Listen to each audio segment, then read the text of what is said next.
Very good morning. Subject है project management. Topic है artefacts of the process. उसमें भी हम यहाँ पर स्पेशली जो टॉपिक्स ले रहे हैं वो है हमारा इंजीनियरिंग सेट, जिसको हम यहाँ पर्टिकुलर डिस्क्राइब करेंगे, फुल्ली डिस्क्राइब करेंगे कि इंजीनियरिंग सेट्स होता क्या है। क्लियर है। तो साथ में हम मैनेजमेंट सेट्स को भी एक ओवरव्यू लेंगे, समराइज़ करेंगे कि मैनेजमेंट सेट होते क्या हैं। ठीक है। तो अब आप जानते हैं कि इंजीनियरिंग सेट में हमने चार इंपॉर्टेंट पॉइंट रखे हैं: requirement set, design set, implementation set and development set. तो ये हम चीज़ ये इसमें डिस्क्राइब करेंगे। ये क्लास 6 सेमेस्टर का टॉपिक। सब्जेक्ट है CS 604 RGPB भोपाल और यूनिट 2 सॉफ्टवेयर डेवलपमेंट प्रोसेस। आप लोगों का स्वागत है सुबीत जैन चैनल में project management. Please subscribe my channel and click the bell icon button. What is artifact? The term artifact in connection with software development is largely associated with specific development method और process। तो हम यहाँ ये कह सकते हैं जो term artefact है जिसका कनेक्शन किसके साथ है, सॉफ्टवेयर डेवलपमेंट के साथ है, और जो लार्जली जो किसके साथ एसोसिएटेड है, लार्जली एसोसिएटेड किसके साथ है, स्पेशली स्पेसिफिक डेवलपमेंट के साथ और प्रोसेसेस के साथ होता है, जैसे कि प्रोजेक्ट प्लान, बिजनेस केसेस और रिस्क असेसमेंट जैसी वैल्यूज़ होगी। अब to make the development of complete software system manageable, distinct collection of information are organize into artifact sets. तो हम बोलते हैं कि जो कंप्लीट सॉफ्टवेयर सिस्टम क्या होता है उसको मैनेजेबल किया जाता है। इसके लिए उन्हें complete software system of develop उनका जो डेवलपमेंट होता है उसको मैनेज किया जाता है, मैनेजेबल बनाया जाता है, यूँ बोलना चाहिए हमको। ठीक है ना। और साथ ही साथ क्या करते हैं, जो कलेक्शन, जो अलग अलग टाइप की जो इन्फॉर्मेशन होती है उसको कलेक्ट करते हैं और ऑर्गेनाइज करते हैं, किसमें, आर्टिफैक्ट सेट में हम ऑर्गेनाइज करते हैं। Fix are organize into two set. अब आर्टिफैक्ट जो सेट्स हैं उसको ऑर्गेनाइज करेंगे दो सेट में। एक होता है मैनेजमेंट सेट और दूसरा होता है इंजीनियरिंग सेट। मैनेजमेंट सेट क्या होता है, प्लानिंग एंड एग्जीक्यूशन आर्टिफैक्ट होता है, जहाँ पे हम प्लानिंग भी करते हैं और एग्जीक्यूशन भी करते हैं, किसको, आर्टिफैक्ट्स को। और इंजीनियरिंग सेट क्या होता है वो डिफरेंट क्वालिटीज़ एंड रिप्रेजेंटेशन होते हैं, जिसमें डिफरेंट क्वालिटीज़ भी होती है और रिप्रेजेंटेशन करने के अलग अलग तरीके होते हैं। तो फर्स्ट होता है रिक्वायरमेंट सेट, सेकंड होता है डिज़ाइन सेट, थर्ड होता है इम्प्लीमेंटेशन सेट और फोर्थ होता है डिप्लॉयमेंट सेट। ये चार इंपॉर्टेंट सेट होते हैं, किसमें, ये इंजीनियरिंग सेट में आते हैं, जहाँ पे हम कहीं ना कहीं कुछ ना कुछ ऑपरेशंस परफॉर्म करते हैं। तो a set represent a complete aspect of systems. तो ये जो जो सेट हमने बताए हैं दो टाइप की, एक तो मैनेजमेंट सेट और इंजीनियरिंग सेट, ये जो दोनों सेट हैं ये पूरे जो आस्पेक्ट होते हैं उसको, मतलब मैनेजमेंट से लेके इंजीनियरिंग में, तो ये पूरे आस्पेक्ट को रिप्रेजेंट करता है, कंप्लीट आस्पेक्ट को रिप्रेजेंट करता है। The artifact represent some cohesive information typically developed and reviewed as a single entity, the prototype, use case model and design model के रूप में होता है ये। जैसे कि तो यूँ कह सकते हैं कि हम जो भी कोहेसिव इन्फॉर्मेशन है, किसकी आर्टिफैक्ट किसको रिप्रेजेंट करता है, कुछ कोहेसिव इन्फॉर्मेशन जो जो टिपिकली डेवलप्ड होती है एंड रिव्यूड होती है एज अ सिंगल एंटिटी। और इसके एग्जांपल सबसे अच्छा प्रोटोटाइप में, एक रूल्स डिज़ाइन हो जाते हैं, यूज केस मॉडल डिज़ाइन होते हैं, साथ ही साथ क्या होता है उसका डिज़ाइन, अलग अलग जो डिज़ाइन मॉडल मतलब क्लास डिज़ाइन होते हैं, अलग अलग टाइप के जो डिज़ाइन होते हैं वो भी सब मॉडल क्या होता है उसमें डिज़ाइन किए जाते हैं। Management set. अब मैनेजमेंट सेट भी दो तरीके से हो सकते हैं, planning artifact and operational artifact. ठीक है ना। फर्स्ट पॉइंट है work breakdown structure, business case, release specification, software development plan, release description, status assessment, software change order database and deployment document, और लास्ट है environment. This is the 9 sets होते हैं, किसमें, management set के अंदर 9 important point होते हैं। ये उसके बेसिस पे हम यहाँ पे मैनेजमेंट कर सकते हैं। क्लियर है। सेम है इंजीनियरिंग साइड पर। In last video I already covered, हमने डिस्क्राइब किया था कि मैनेजमेंट सेट होता क्या है और एग्जैक्टली उसकी क्या वर्किंग है। ठीक है। हर एक फंक्शन को मैं कोशिश करी डिस्क्राइब करने की। इस वीडियो में हम कोशिश करेंगे द इंजीनियरिंग सेट्स क्या होते हैं और वो कितने सेट्स हैं, कितने टाइप के सेट्स को रखता है, और उनको डिस्क्राइब इस वीडियो में हम करेंगे।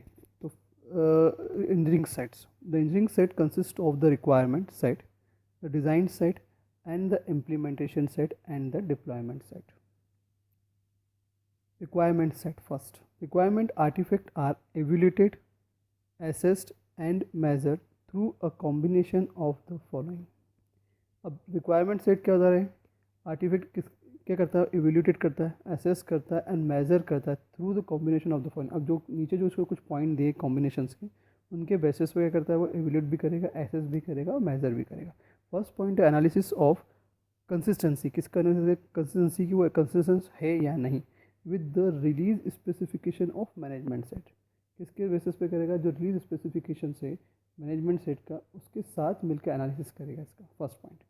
सेकेंड पॉइंट है एनालिसिस करना of consistency between the vision and the requirement models. किसके किसके बीच में करना, विज़न, क्या प्रोजेक्ट का क्या विज़न है वो, और जो हमारे रिक्वायरमेंट मॉडल्स है वो क्या है, उनके उनके बीच में एनालिसिस करेगा। ठीक है ना। फिर थर्ड पॉइंट है mapping against the design implementation and development set of evaluated the consistency and completeness. अब क्या किसके बीच में मैपिंग करना है, अगेंस्ट किसके, डिज़ाइन के, इम्प्लीमेंटेशन के एंड डिप्लॉयमेंट सेट के, मतलब कॉन्फ़िगर करना, सिंपल सी बात है। डिज़ाइन को, इम्प्लीमेंटेशन को और डिप्लॉयमेंट सेट को अगर कॉन्फ़िगर करेंगे और फिर उस बाद में एवेल्यूट करेंगे और क्या फाइंड आउट करेंगे, कंसिस्टेंसी को एंड कंप्लीटनेस को, कि and the semantic balance between the information in the different set. और साथ में क्या करना है हमको, एक बैलेंस भी बनाना है, किसके किसके बैलेंस, सेमेंटिक बैलेंस बनाना है, किसके बीच में, information in the different sets, जो डिफरेंट सेट की जो इन्फॉर्मेशन है उनके बीच में एक सेमेंटिक बैलेंस भी ड्रॉ करना है। नेक्स्ट है सॉफ्टवेयर प्रोजेक्ट मैनेजमेंट। अब सॉफ्टवेयर प्रोजेक्ट, अब सॉरी, फोर्थ पॉइंट है यहाँ पे analysis of change between the correct version of requirement.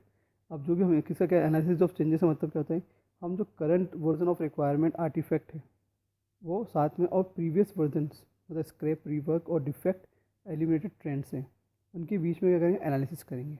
एक तो करंट क्या है और एक है प्रीवियस वर्जन, उसमें क्या क्या प्रॉब्लम्स आई थी, क्या स्क्रैपिंग हुई थी, क्या रीवर्क करना था, क्या डिफेक्ट्स थी, उसको लेंगे। और साथ में करेंगे जो नया वर्जन लेंगे उसमें हम क्या क्या इन डिफेक्ट को किस तरह से सॉल्व किया है, वो सब चीज़ हमको यहाँ बतानी पड़ेगी।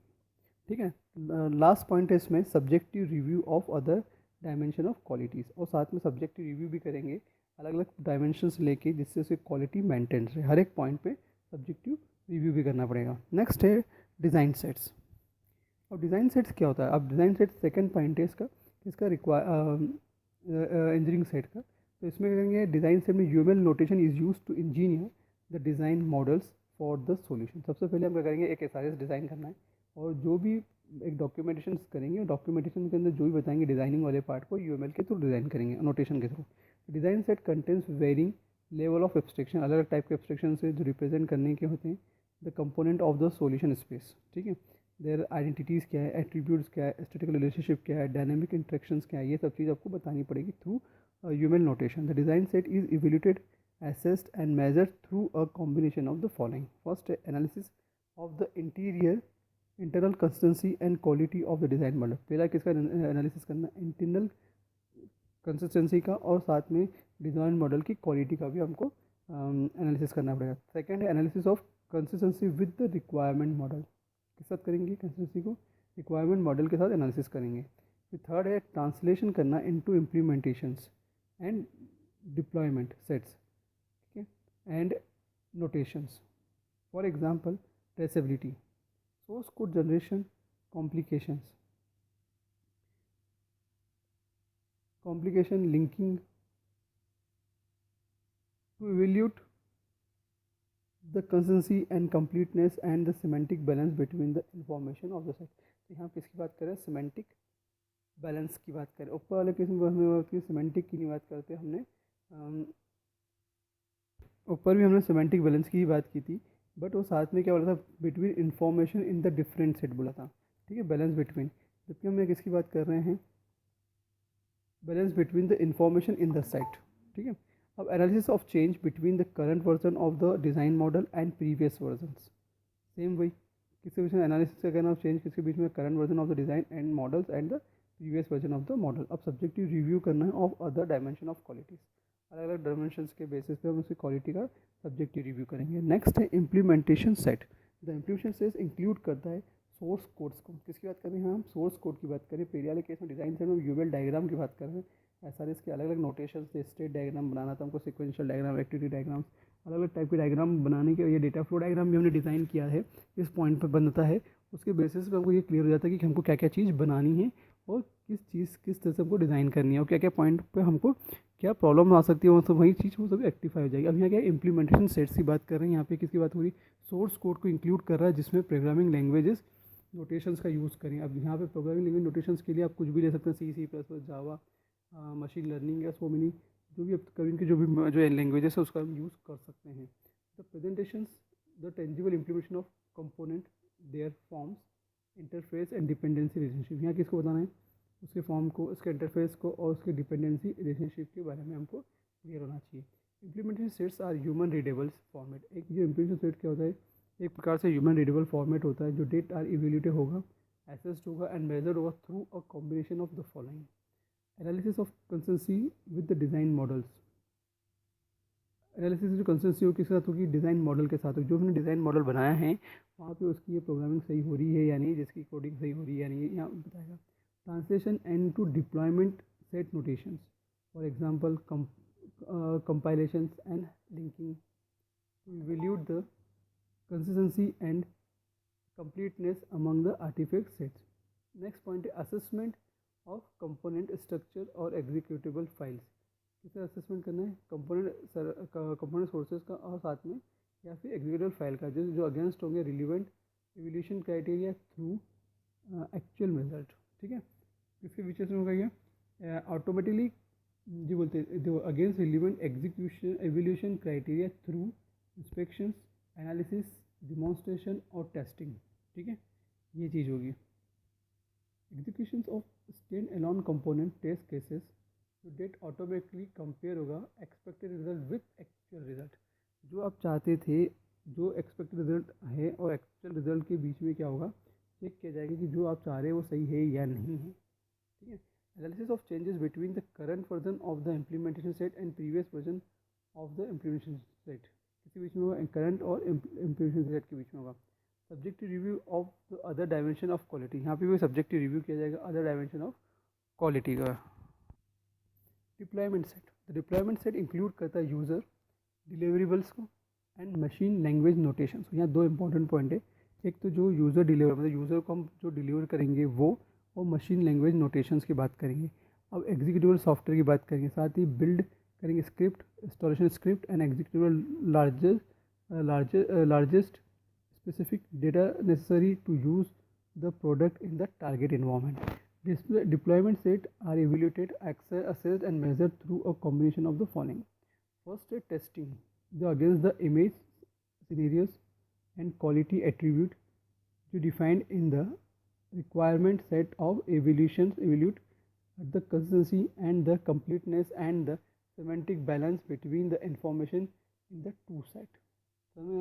Testing against the user scenario and quality attribute जो define करता है in the requirement set and evaluate करना कंसिस्टेंसी को एंड कंप्लीटनेस को and the semantic best between information in the two sets. Testing the partitioning, replication and allocation strategies in mapping component of the implementation set of physical resources of the deployment systems, platform types, number या फिर network topologies. Testing against किसके होगा, the defined user scenario in the user manuals के against होगा, और such as installation, user oriented dynamic recognisations, main stream users and anomaly management. Analysis of changes होगा between the current version of the deployment set and the previous version. ठीक है, and subjective review of the other dimension of qualities. तो ये थे हमारे engineering sets. कौन कौन से थे, रिक्वायरमेंट सेट, फिर था next one is design set, third one is implementation set और fourth one is deployment set. इन चारों को जब जो जितनी भी फंक्शनिंग है, इन चारों की जो फंक्शनिंग कंप्लीट होगी उसके बाद ही क्या होगा, इंजीनियरिंग सेट कंप्लीट होगा। और मैनेजमेंट सेट तो ओवरऑल पूरे का सेटिंग होती है और जिसके अंदर पूरा मैनेजमेंट किया जाता है, तो वो सब चीज़ उसको इंक्लूड करेगा। Thank you.